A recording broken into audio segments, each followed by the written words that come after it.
Behind the Mask presents USF Playmakers.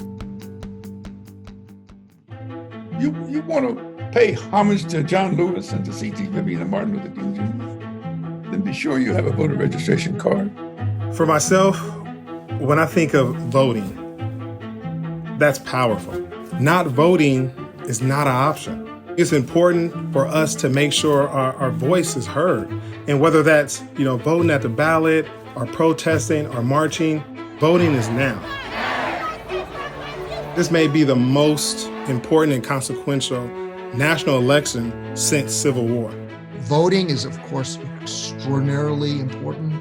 People don't really understand or remember how many people died in order to secure the right to vote, how many people had their lives destroyed and risked their lives in order to secure the right to vote.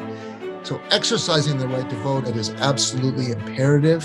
Not voting, it's not respecting the fights, the struggles, and that exist today in many countries around the world for them to make their own decisions. The legacy of what the civil rights movement, one of its enduring legacies, is not only the right to vote, but exercising the right to vote. I voted in every election since I turned 18, but I definitely feel like this is the most important one that I have had the opportunity to be involved in, to have your voice be heard, and to be able to be out there and fighting for social justice and the things that matter in the world right now.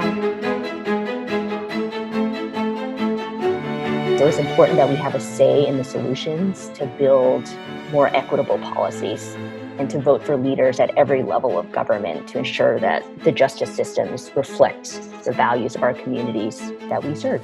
And so voting for mayor of the city and county of San Francisco, voting for state assembly member, voting in the Board of Education, voting for congressional representatives, voting for president. It's all important to just vote down that ballot box. And it's critical that our specific USF community that's very rooted in social justice and a very strong Jesuit Catholic tradition, that we use our power at the ballot box to accurately capture this and to hold officials accountable when they're in office and to exercise this privilege and to take back this power, specifically for marginalized communities who don't have that privilege and who aren't able to vote. Spreading out the ability for people to register and to mobilize the vote is essential because it's about securing power. The most important thing is, of course, vote. That is the number one tool that we have that goes underutilized every day by thousands of people. And for our generation to use that, we are expressing our voice. We all have the opportunity to make the change when we can go and cast our vote in November, or if we do it from home in a mail-in ballot. and be sure to register and vote in November. You could change the course of history.